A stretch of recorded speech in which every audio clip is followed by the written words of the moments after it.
and welcome to a new online event within the EMS webinar series. This event is a follow-up of the panel discussion during the past EMS annual meeting in Barcelona to commemorate 25 years of EMS.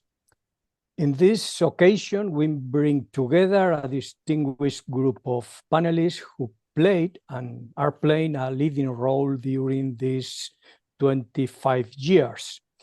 The discussion will focus on a recollection of memories from the early ideas and initial goals of the EMS promoters, looking at what has been achieved to date, to the perspectives for the future, and how the EMS will aim to remain relevant and valuable to the European meteorological community in the coming years. Let me first give you some practical hints.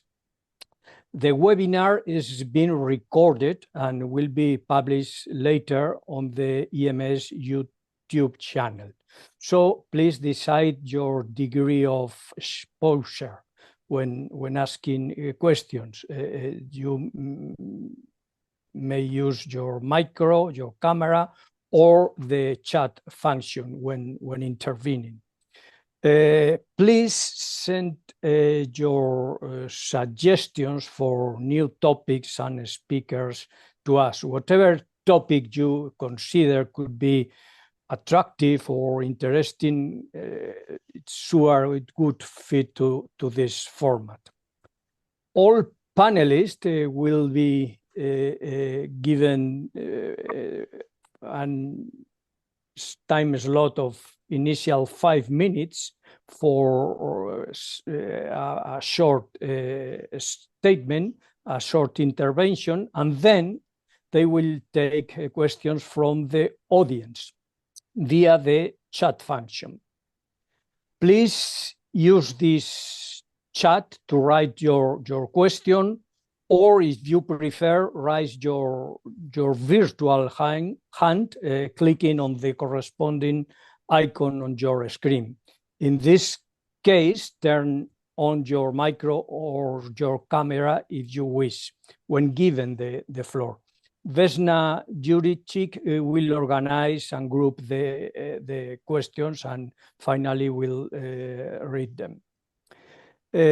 Before introducing the participants, the panelists, let's go through a brief video showing the coverage of European cities in which EMS annual meetings have taken place.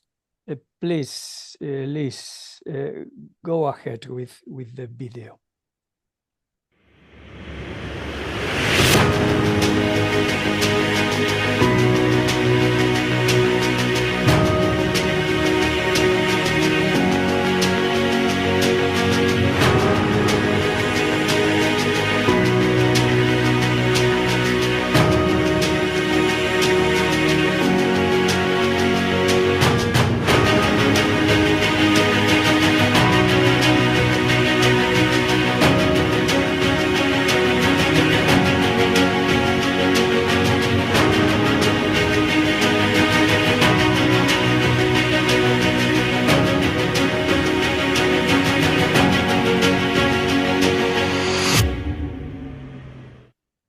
Thank you, Liz. And now let me introduce you to the first of our panelists, following the order of intervention.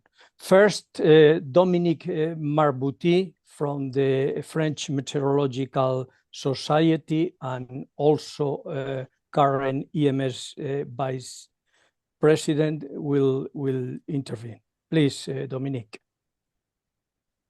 Thank you, Ernesto. So my part was to give a very short view of the EMS history.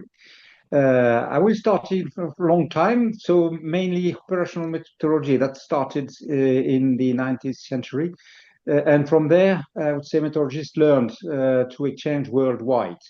And at the same moment, so still in the 19th century, most countries started to develop a meteorological society, but which role was really oriented inside the country. Probably because of the language problem. And this remained for a long time. So until the 90s, so about 30 years ago. Then, by chance, I would say, a Dutch meteorologist was looking for if some accreditation scheme would exist in other countries. And he realized that there was absolutely no compendium of the Met societies. So he did that, and he organized, in fact, as part of just a new meeting which was launched in the UK, called ECAM, and he launched a session for representative of the Met societies. And I would say that from then on, they started to discuss whether something could be done, exchanging between all those European Met societies. It took 6 years, and I will now start to share my screen in order to show you. I would say now I will try to have it full screen. Is it working for everyone? Yes, Yep. yes. That's it.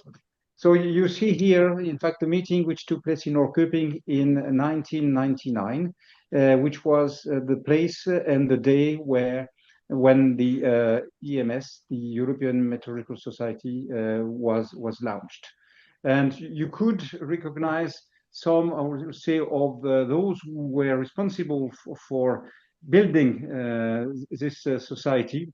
I would say first, the one I just mentioned, which was John Wieringa, who started building this compendium and having a list of all Met societies.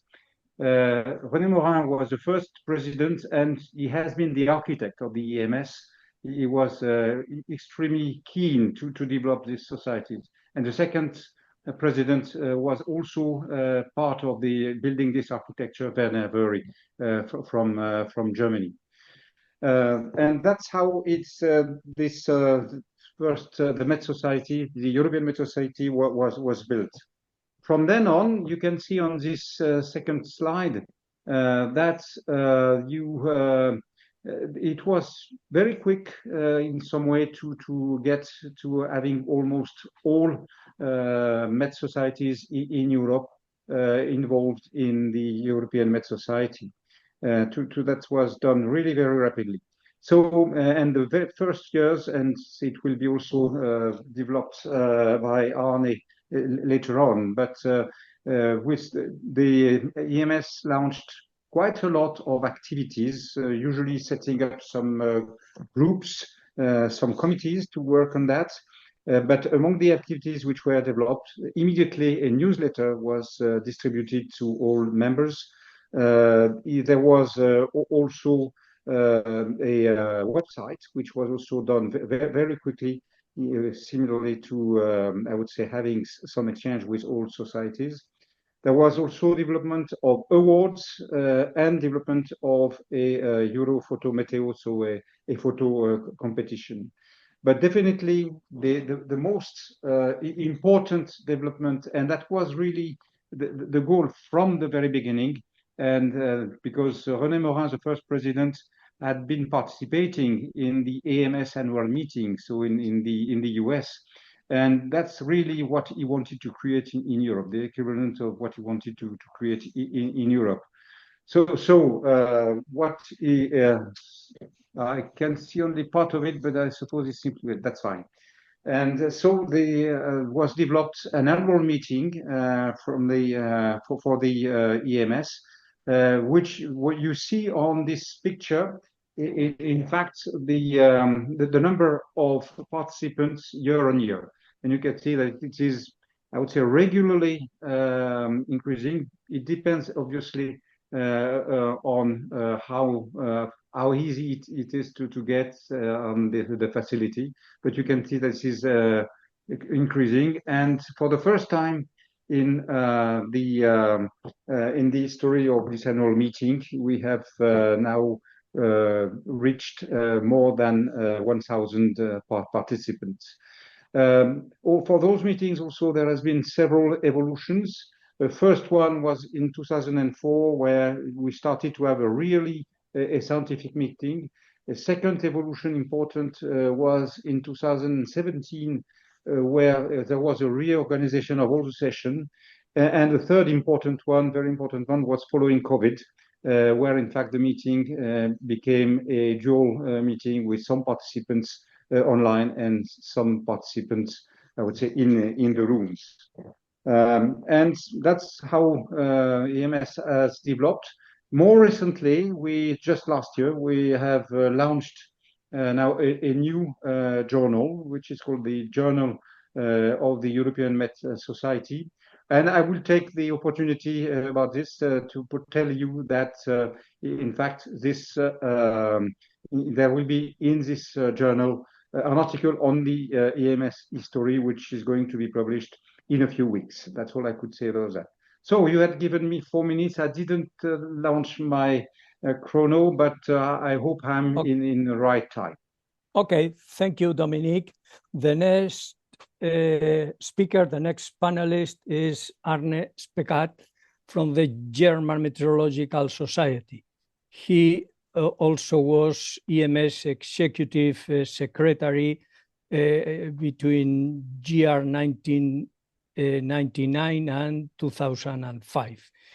Please, Arne, your 5 minutes. Okay. You hear me? Yes, yes. Yeah. Okay, all right. So I have no slides to prepare. And I came on board in September 1998.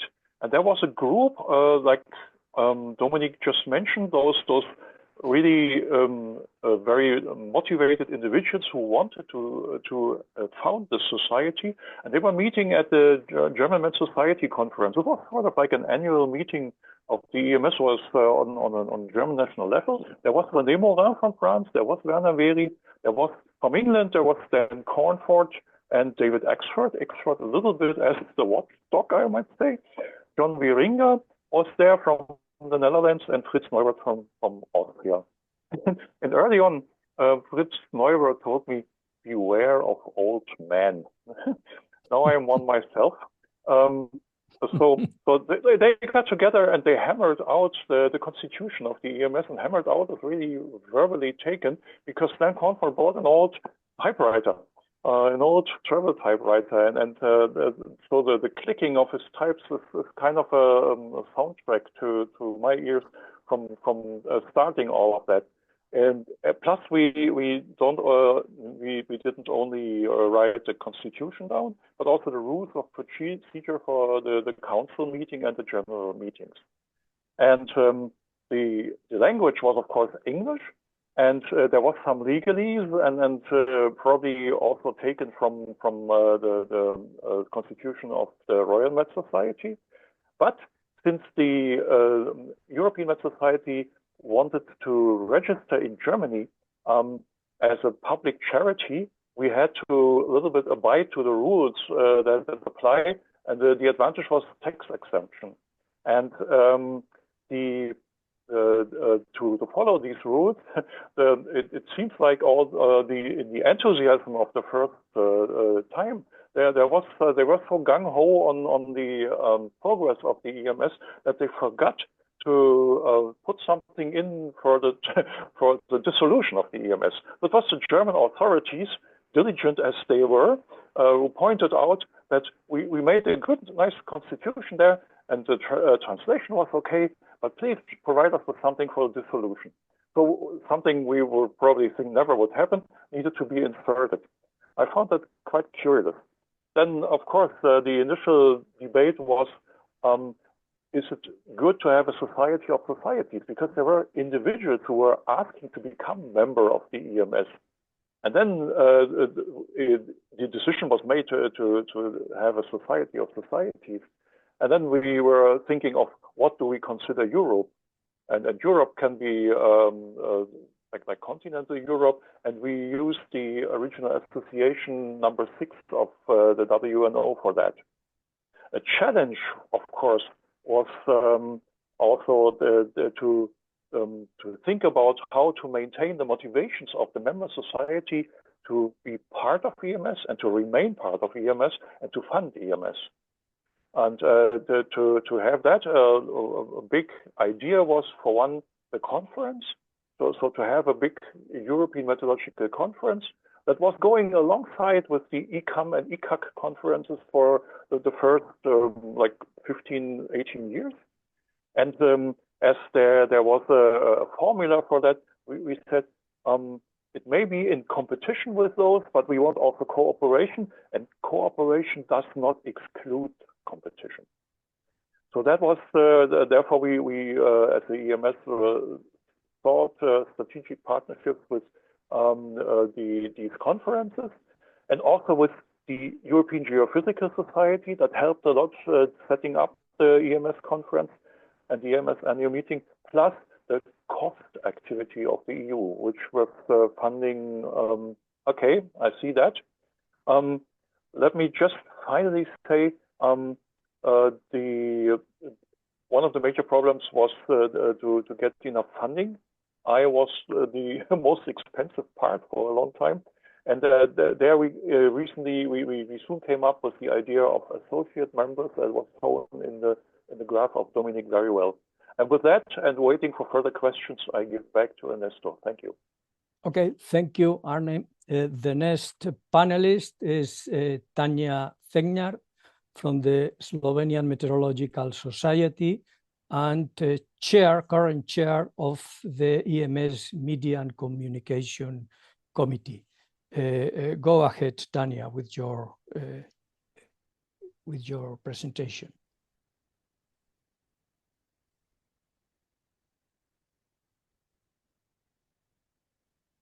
Tanja, your micro. I can hear you, Tanja. Right, sorry.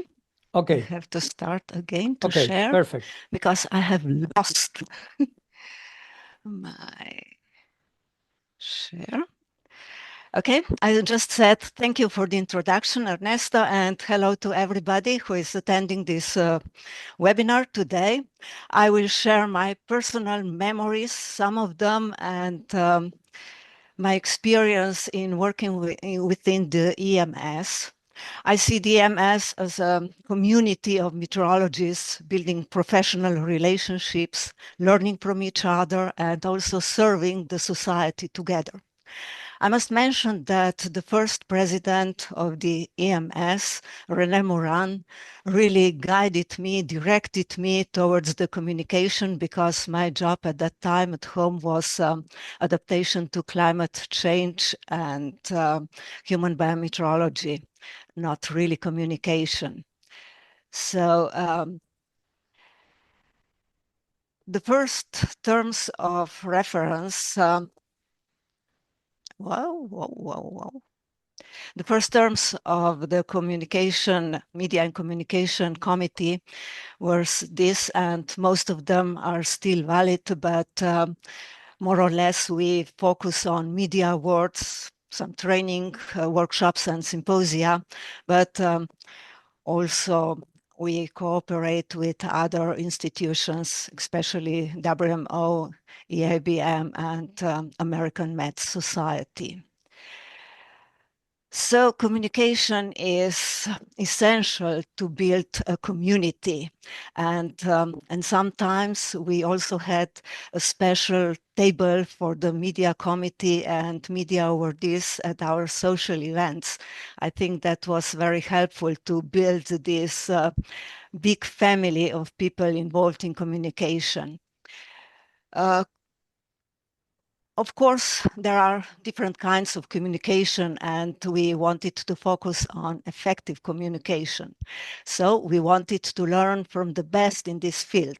That's why we established these media awards, where we really prize those who have achieved some outstanding results and who are really professors in, let's say, professors in communication. So we invited a lot of these people. We during the years delivered a lot of the awards, and my co-chair or co-moderator of the ES stream of sessions, Gerald Fleming, was also he also received an award for the contribution to the EMS. Media awards were several, and as we wanted to preserve something from these sessions, we published a lot of digital publications collecting material from awards ceremony, but also from the session. And we stopped to do nowadays because there is almost everything on the website, so there is no need to do that. I must say that our communication sessions are always full of this positive energy, and we really feel like a family. We are also friends, not only by our profession, but many times also outside. So we are sharing experience and also learning from each other. There are many ways of how to communicate. And if you really want to stand out, it is not enough just to learn the theory, but you also need to develop your own style, your own way how to communicate. And that's something that we share and learn from each other. We invited a lot of people from all the Europe, from South, East, North, West, Central Europe. So really we are trying to put together this community. Nowadays we have two sessions. One is dedicated to the media and communication, the other one to the science communication. And we started with science communication already in Prague, at the conference in Prague, but that one was mainly focusing on, let's say, communicating uncertainty, and nowadays we are communicating more about science in broader sense. We also organize a lot of workshops and special sessions, and here is a list of some of our workshops, mainly training workshops, but also some more evolved and really focused on specific topics like the last two workshops or symposia. We also participate regularly in the National Hydrometeorological Services communication workshops that are organized by WMO, EUMETSAT, and ECMWF. So since 2015, we are also promoting biometeorology and supporting it, because we see that not many people have the possibilities to attend the conference, and they need some help or some, let's say, financial stimulation to attend the conference and share their results and their achievements.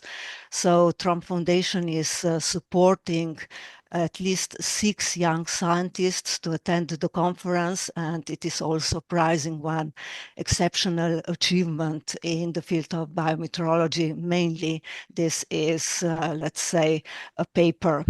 So here are at least 2 pictures from this, and I'm wrapping up with inviting everybody to attend the annual meeting in September this year, which will be held in Ljubljana. I'm really looking forward to see you all in Ljubljana. Thank you. Thank you, Tanja. I have to stop sharing. Finally, our 4th panelist today is Liz Bentley from the Royal Meteorological Society and the current president of EMS. After her 5 minutes of her presentation, she will continue moderating the rest of the webinar. Go ahead, Liz. Thank you, Ernesto, and thank you to Dominique, Arne and Tanja to give us a flavour of where EMS has come from. So we've taken you back in time and covered many of the important aspects of the society. So I was asked to look towards the future and to give my view of what the kind of plans and priorities are for the EMS going forward. So I thought I'd start by looking at our vision and mission statements. And this is a piece of work that was done in recent years as well, led by Dominique and others on council to pull together our vision and mission statement, which you can see here. And there's some key words, I think, in both of these statements around collaboration, working together, networks, bringing the community together, bringing the Met societies together, and focus on the work that we can do across Europe. So I think it does give us a flavour of what the EMS is already doing, but also helps to steer us on where the EMS wishes to go in future. So I kept the mission statement up just to remind myself, and then I thought I'd just put some bullet points together of the kind of things that I think are important for the EMS in the years to come. They are important already, they have been in recent years, but I think it just focuses the mind on where we're going. So there is a role for us in advancing meteorological research and innovation that has been there for the last 25 years and will continue to be there. It's an important aspect of the EMS. Collaboration and networking, two words that were in the mission and vision statements. Again, I use this strength in unity, whether that is bringing the whole meteorological community together across Europe, or whether it's the Met societies coming together. There is that strength in unity. We can do more together than we do individually, and I think that's really important aspect for EMS. We can address some key issues, and I've only listed a couple here. I probably could have put 3 or 4 slides worth of key issues, but obviously, climate change is a big challenge for all of us, and a role for EMS in focusing on how we share our science and the impacts of climate change, whether that's mitigation or adaptation. And technology is key. It has been for decades, but I think at the moment it's changing so quickly with things like AI and machine learning. And I think, again, there's a role for EMS to share that information, to look at the opportunities, but also the challenges that we face from this change in technology. I think it's really important that the EMS remains relevant and significant. So we have an important role to play.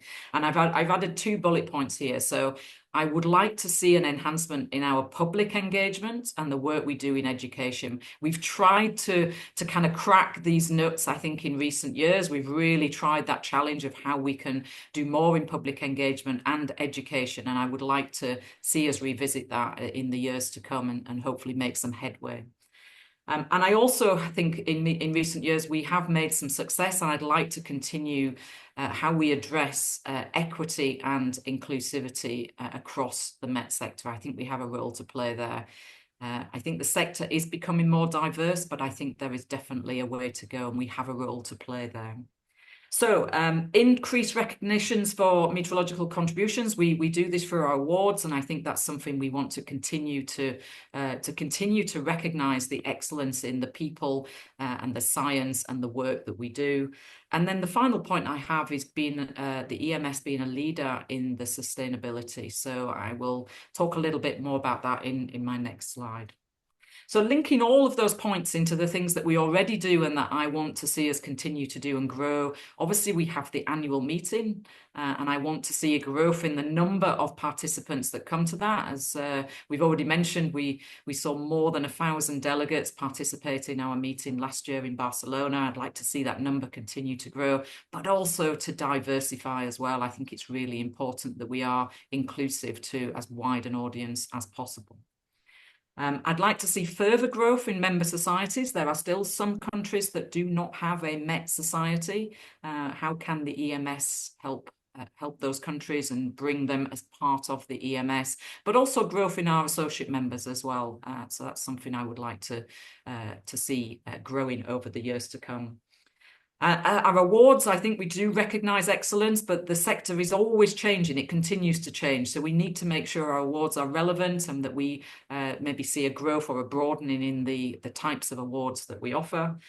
Dominique mentioned the Journal of the EMS, GEMS, which was launched last year, and I want that to become established in the years to come and be seen as a high-quality journal that scientists across Europe and beyond want to publish in that journal. The webinar series, here we are. This was launched again last year. I think it is very valuable to have these webinars to share knowledge and science, and I want to see this continue. So I'm grateful to those involved in putting these webinars on. I think that's something, a recent introduction I'd like to see continue and grow. And then finally is our pledge to become net zero by 2040. So we made this pledge last year during our 25th anniversary. And my final slide will just take you through some key areas for that. So the first thing to say is that this is now bedded into our strategy. It's overseen by the strategic monitoring group that we have. It's a pledge, as I say, we made last year, but we need to now implement that and to monitor that as we go towards that deadline of 2040. We will set some intermediary targets for the end of this decade and the middle of next decade, so we can set some shorter term targets and to monitor those as we go. We do recognise it's an ambitious target, but we believe we can get there, and we've produced a net zero transition plan which details how we will get to net zero by 2040. So although it's ambitious, we have a clear plan of how we're going to get there. We'll report our emissions. I think it's important we are transparent in what we do. So we'll report the emissions data in our annual report, at our annual meetings, at events like this, on our website, for example, as well. And I think it's important to note we have been talking about this and taking action in this for a long time. So we have had a sustainable meetings policy since 2015. So that's 10 years ago. This is not new to us. It's just about collating all the things that we are doing and implementing them towards that target. And I think this is a common goal. I do, when I speak to people across the member societies and particularly the associate members, they are also on this journey, and we can do this together. We have a lot of expertise and knowledge across the sector that can help us with that. And we, as the EMS, can take a leadership role going forward. So I'll leave it there. I do plan to do a full webinar on our net zero pledge and to go into more detail at some point later this year, but food for thought for now.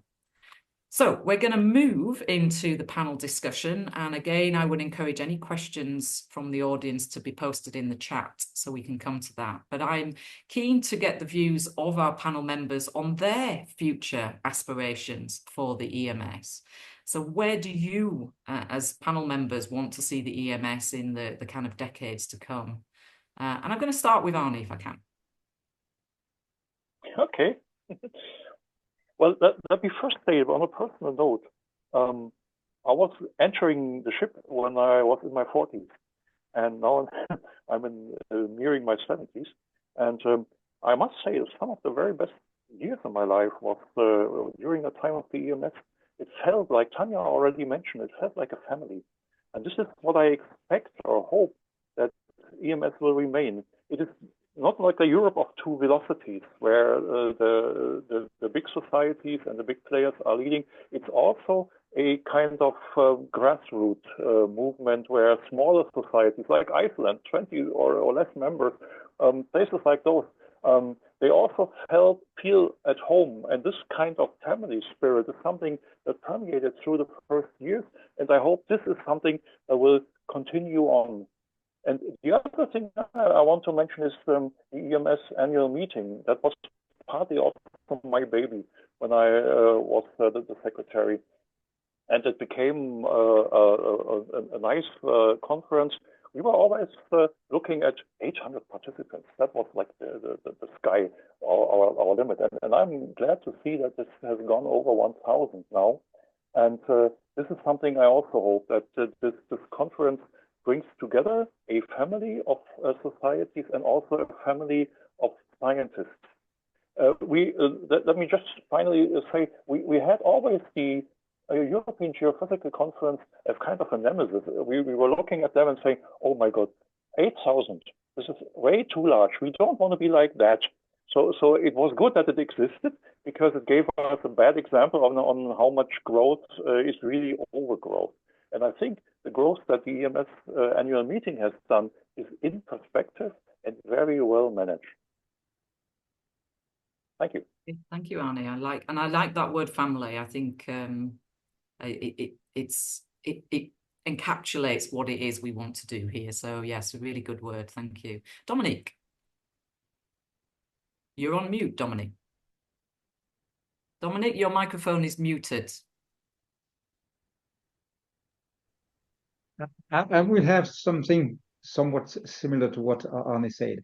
I think, and that was a long part of the discussion when the EMS was created, you know, that there were some difficulties, obviously, because med societies didn't want, I would say, to merge and to be in a very big society, similar in some way to the EMS, and they wanted to continue to exist. And that was part really of what the mission statement, which was adopted at the time, and which we have kept clearly in the current one. So namely, a very important point for the EMS is that it is a society of societies. So namely, all the existing societies have remained and are still quite active, but we bring something on top of that by working together on some, I would say, items. And we have kept almost the very same, I would say, text for that. So the society will concentrate its efforts into activities which can only be carried out at the European level. That's really what we are here for. And one of the points which I think we have some efforts to continue, and that would be very important, is to become, I would say, an association or an organization to which some of the, I would say, European leaders whatsoever would refer to or would ask whenever they need it. That's something very important where we can still develop and which would be a very useful contribution. Thank you. And Tanja, do you have any thoughts? Well, maybe I can share what I'm a little bit missing.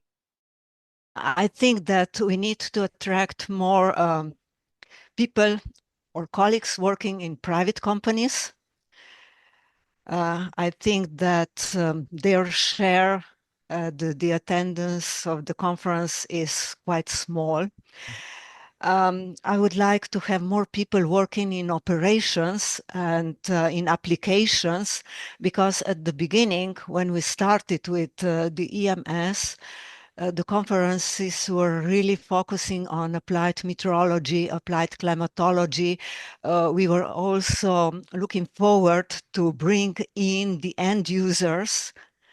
And I think that now we have the share of people working at the institutes and on the projects, scientific projects, increased, and that's super.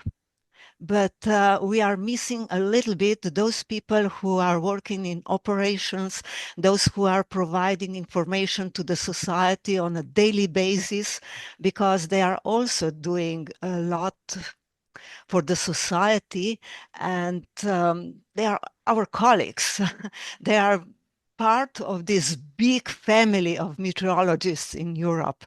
So I would like to have a little bit more of them in future.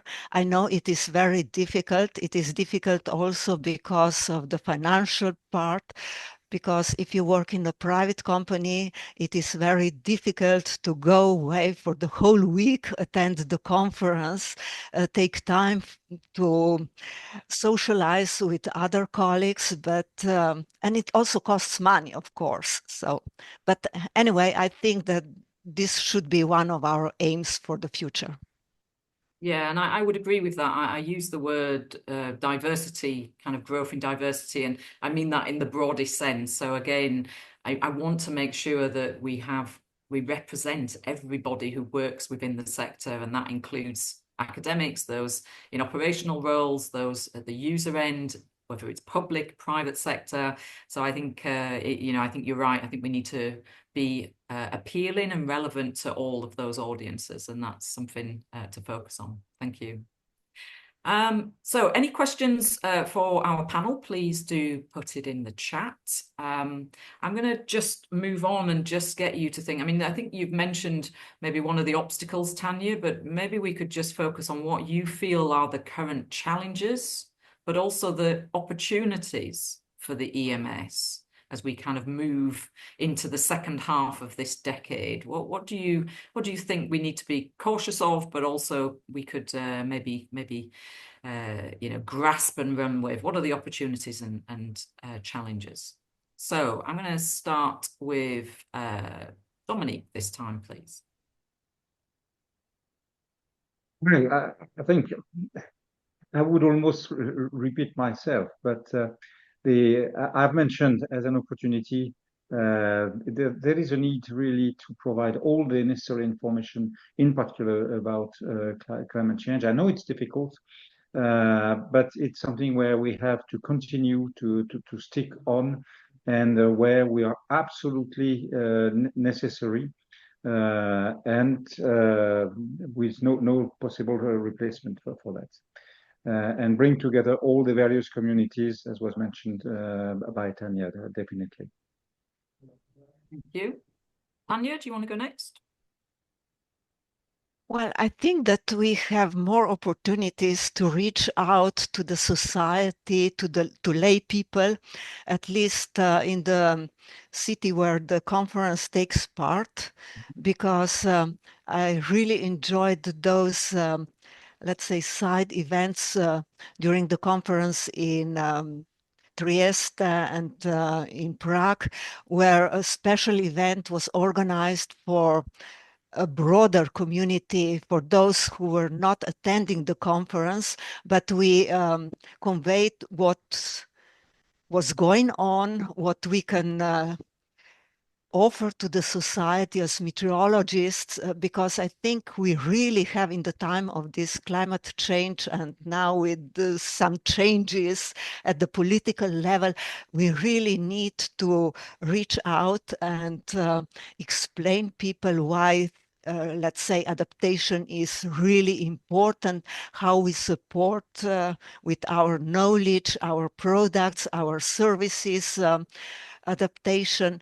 So I think we still have a lot of room to improve in this sense. Yeah, no, I think a really good point, and something I would support as well, Tanja. Thank you. Arne? Yeah, well, at the moment it looked here in the panel that the main focus is like communication to the lay people, communication to political levels. But I myself found that the EMS conference is also a very nice outlet for people working in laboratories, people working on projects, showing their new results. So this aspect of the EMS annual meeting was always intriguing to me, to bring to the table what we were developing in our projects, which is often high-level research and not so much directed towards the general audience or politicians. So I think standing on both legs, so to speak, is the way forward, to have the internal scientists discussing and meeting, and also to meet with those end users. And I think there's a place for all of this, isn't there? Whether, you know, the meeting itself can focus on the core science, we can bring in the private sector who, as you say, Tanja, won't want to come, aren't able to come for the full week, but we put side events on that are focused much more on the end user, industry, public-private sector. And I think we do need to have those public engagement activities, so those side events that engage with, you know, the wider society on science in particular. So there's a role for all of this.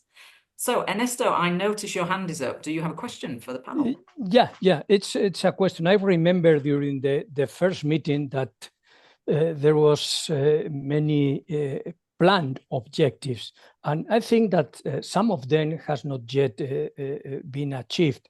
Could you? I remember discussions about education, or about some kind of common certification for private meteorologists, things like that. This is mainly addressed for Dominique or for all of you, but perhaps for Dominique, what still have to be achieved from our original planned objectives? First of all, you are right in mentioning that there were a lot of, I would say, things started just after the creation of the EMS, and I would say the first one I would mention, because that's very interesting, is the work on possible accreditation.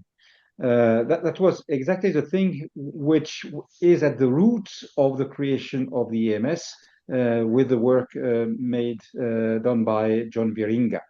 Mm-hmm. And there was a group which was set up there to really try to address this question. And in fact, I would say it failed. But the reason is very simple, is that this type of accreditations in the meteorological area is in the EU. It is something which is on the state side, not on the Commission side.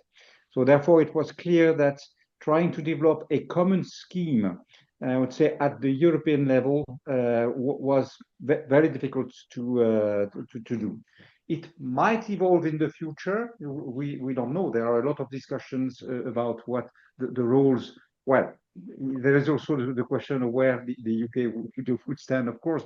But anyway, there will be some evolutions. But that's the reason why it has not been developed further. And I think the solution at this stage is probably not in our hands, but in the hand of, I would say, the political development within Europe.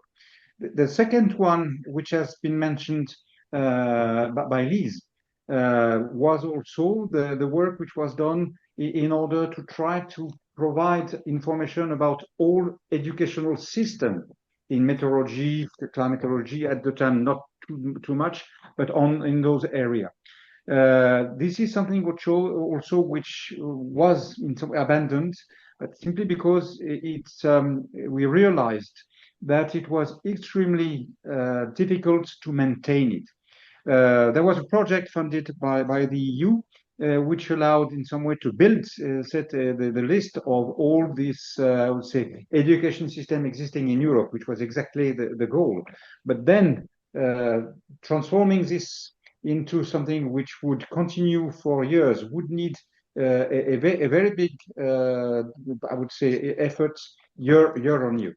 And at this stage, and still now, this is not something which EMS has the mean to do in itself. So we would need to find some support in order to develop that. But I do agree that it is an area where we should try anyway to make some progress. Probably approach, I would say European level in particular, to find the resources to do that, because there is an absolute need at this moment, at this very moment, to develop education on all this. And I know that I know in France, for example, we have a lot of work on that way with the Ministry for Education, for example. But there is no reason, I'm sure that it is the same in other countries, but it's something where we should try again, probably, to try to collect all the information necessary all over Europe. And I mean in a very general way. Arne? Yeah, directed to that, I also remember from the early days that for the accreditation, it was a major problem of the national languages. So whatever scheme we could have done would probably have been in English, and that doesn't help in Spain or in Italy or Norway.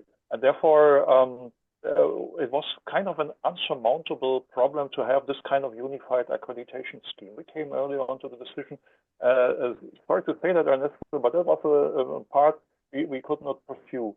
And as for the education, there was some interesting idea to go to the schools and look at the curriculum in the different countries and see where we could invade, so to speak, with meteorology. In some countries, it would have been interesting to go to physics and to use meteorology as good examples in physics education in schools. In other countries, it was more leaning towards geography, so one would have to adapt schemes for these different countries. And I'm not really sure if the Education Committee is still pursuing that idea to go into school curricula and look at different countries. It would not be a centralized European activity. It would more looking to national schemes. Maybe not in line totally with what EMS wants.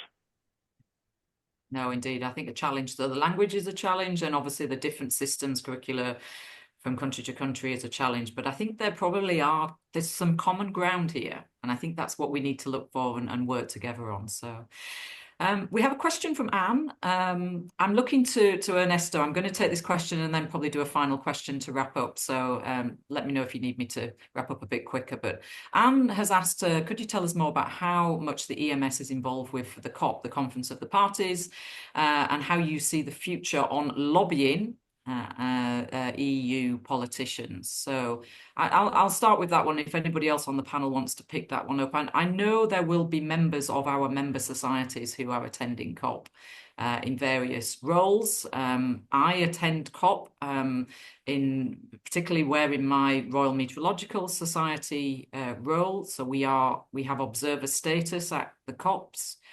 We can therefore attend the negotiations. We can participate through some of the groups. We go through a group called RINGO, which stands for Research and Innovation NGOs. So you can participate to a certain extent within the negotiations. And when I took over as president of EMS over a year ago, I got confirmation from the EMS Council that I could represent EMS at COPs, and that was supported.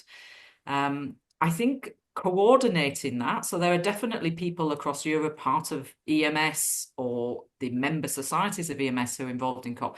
It would be good to try and coordinate this a bit more, so we were aware of who's going to be there, what their roles are, and how we can work together to achieve something, because I think individually it can just get lost.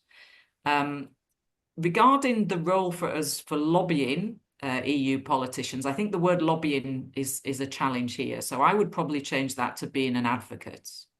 I think there is a role for the EMS to advocate and to share information, knowledge, so that people can make decisions, whether they're politicians, whether they're decision makers, whether they're part of our community. So I think there is very much a role for us to advocate, but probably not to lobby politicians. And I'd welcome if anybody else on the panel has a view on this. I just could add for information to answer Anne's question that in fact we in France also, at least our president, it's not exactly like you, where I understand that it's Roland Metzock who is always invited. But in our case, it happens that the president of our Met Society has been participating in COP for many years and still is. So we have also some link and some possibility to intervene in there. Thank you. So I'm going to wrap up this panel discussion with I'd like a kind of take-home message from each of you. I guess if you could try and sum up in possibly one word, but certainly one sentence on what you see as the key, the most important kind of role of the EMS, just to kind of wrap us up and conclude this discussion. So who would like to go first? I would repeat myself if you ask me. Yes, please. It's namely to make sure that we continue to be something in addition to the work done at the national level. Thank you. Tanja? Oh, Arne, yes, please. Not on ladies first. Tanja, ladies please. first. Tanja, where you go. Okay, I see the EMS as a platform to connect all the meteorologists in Europe and to work together towards the better future. Great, thank you. And Arne, you can close. Yeah, one sentence: remain a family. Great, lovely. What a lovely way to kind of close off this this panel discussion. And I'm going to hand back to Ernesto, but a big thank you from myself to Dominique, Tanja, and Arne. Thank you. Okay, thank you. Thank you. Let's, before closing this webinar, allow me to recall once more, sorry for insisting so much, our request to send to us proposals of topics and speakers for future webinars. It's important. I hope this webinar, together with the roundtable organized in Barcelona, by the way, the corresponding video to the Barcelona event is available at the EMS website. I hope that both events have served to commemorate for some participants and to know for the first time for others the intentions, first steps, and possible future evolution of EMS. Let me thank you all for your attendance, and a special thanks to our invited panelists. The next webinar is scheduled for 19th March and will be devoted to some aspects of weather modification. It will be delivered by Professor Sanchez from the University of León, Spain. Thank you very much and see you at the next webinar.